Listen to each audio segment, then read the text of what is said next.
Hello, Shalom, Barakatah Yahweh, Barakatah Yahweh Shai, call Allah Yahweh, Bahashem Yahweh Shai. Um, I've been trying to get my 3 videos in, but it takes me like 17 hours just to upload a video. So I am trying. I'm not gonna stop. You know what I mean? No matter what, there's always something going on. The news is gonna be talking about help in Puerto Rico, and the next thing you know, you got that thing in Vegas going down or whatever. So you know, this is more important. Um, I wanted to talk about I had a bunch of things set up, but I'm just gonna jump in, get my 3rd video in. I want to say first and foremost, the mark of the beast is the RFID chip, because according to the scriptures, it'll be a mark, and when you go into the word mark, it's a cut, incision, stamp. It's a mark. So Seventh-day Adventists think it's invisible, but no, that's not what the scriptures say. And the number will be 666. So, if you look at the Hebrew letter, it's the Ga, which looks like, a 7 straight line. And when you look at a barcode or a label on any Coke can or anything like that, you notice the barcodes, a bunch of several lines, then a real thick line, several lines, a real thick line, several lines, real thick line. So I guess the prophets were trying to describe it the best way they possibly could. So that's the Ga, the Ga, the Ga. Here, I'll show you something.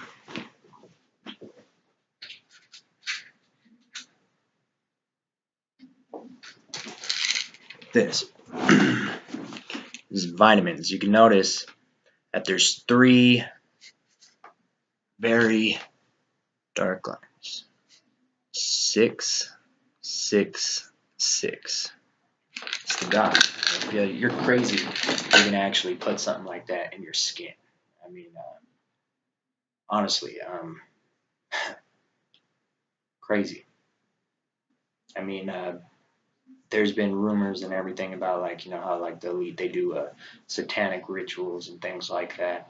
And here's the thing, they are fully aware and that there's demonic spirits around them, and they don't have a shredded doubt in their mind when they do those little practices and everything. And you're going to trust people to really put a cut in you and place this mark inside your skin? You're crazy. And you know what they're going to do? They're going to market it and make it seem like it's real appealing or cool. They're going to have celebrities do it like they do music and drugs and clothing. Everything, it's BS. Just like, I was talking about in my last video. I'm just going to bounce around. Um, Christian church has never been persecuted. They'll try and make the appearance of it that it has, just like, the Ashkenazi Jews. I mean, that was a manufactured thing just to, support the lie that they are Jews when they are not. You know what I mean? And it just like they'll manufacture something, but no, everything revolves around Israel. That's the truth. All right.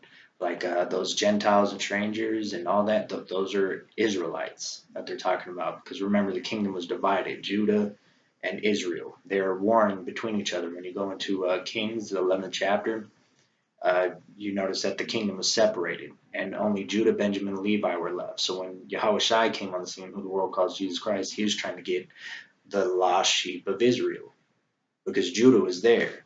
I mean, you go to Matthew 15:24 right now. He came unto the lost sheep of the house of Israel. They were Gentiles then. He had to come on the scene and be that sacrificial lamb to bring them back into the fold. That's why, a lot of the Christian churches, they kind of twist up the scriptures, like there are no laws for those who are in the Mashiach.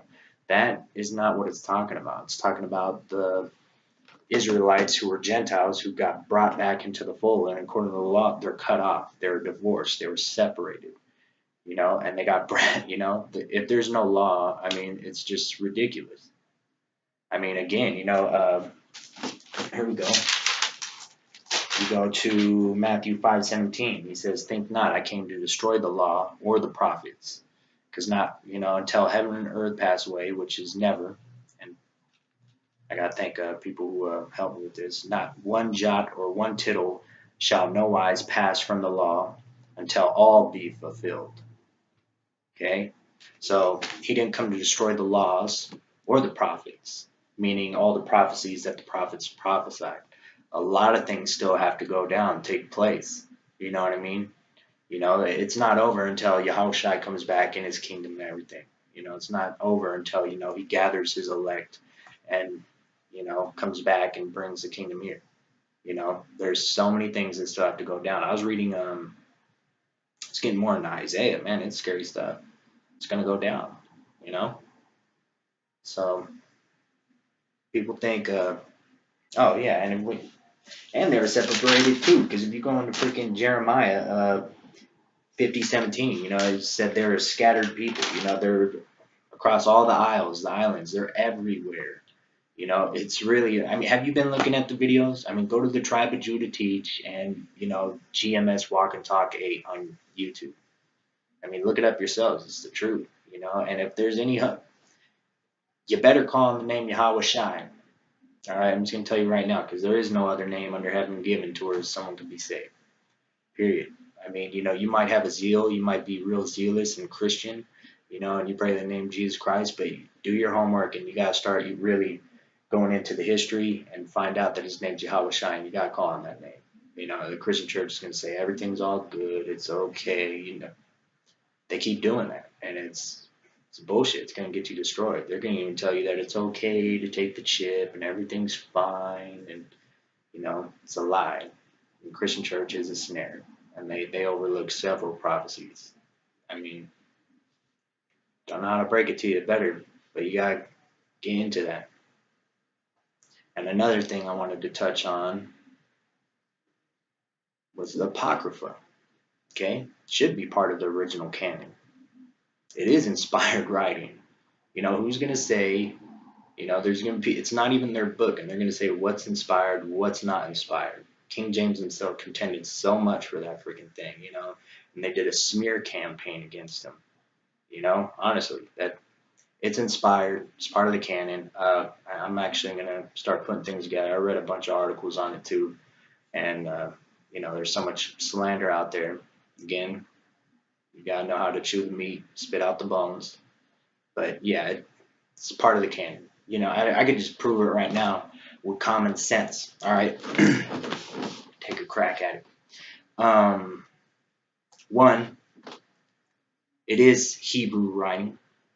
It is verified, authentic Hebrew writing written by the Hebrews, and we know that they are expert at various things. And we all know definitely in record keeping, such as genealogy and things pertaining to their history. All right. Two, um, it's historically accurate. When you go to the story of the Maccabees, when the Greeks came in, it is historically accurate. And then three, um, pertaining to like the prophecies they prophesy, you know, Moses said, you know, if a prophet says something and it does not come to pass, and you have nothing to fear from him. But if a prophecy does come to pass, then it's valid. You know, he is a prophet. He is sent by me. You know, something like that. Moses said it, paraphrasing. So, you know, there's certain prophecies in there that are, you know, like, let me just break it down. You know, the heathen will take the image of Hamashiach and paint the image of the heathen in their likeness, paint the image of him in their likeness. And that happened with, you know, white Jesus. That prophecy came to fruition. You know, so by those three things, it just totally rules out all the BS that they put out there. Again, you know, people are scared because the Catholic Church has it, but every Bible had it until 1900s. You know what I mean? And Martin Luther kept it, and then finally they took it out. You know what I mean? It is inspired writing. It is canon. I know. Look at that. World's expert at freaking making you believe something. All right. So if the Catholic Church is keeping the Apocrypha, it's really to discredit it intentionally because it's the Catholic Church. All right. Yeah, period. I mean, they're brilliant how they do everything. But no, it is inspired writing. It is part of the canon. So check it out.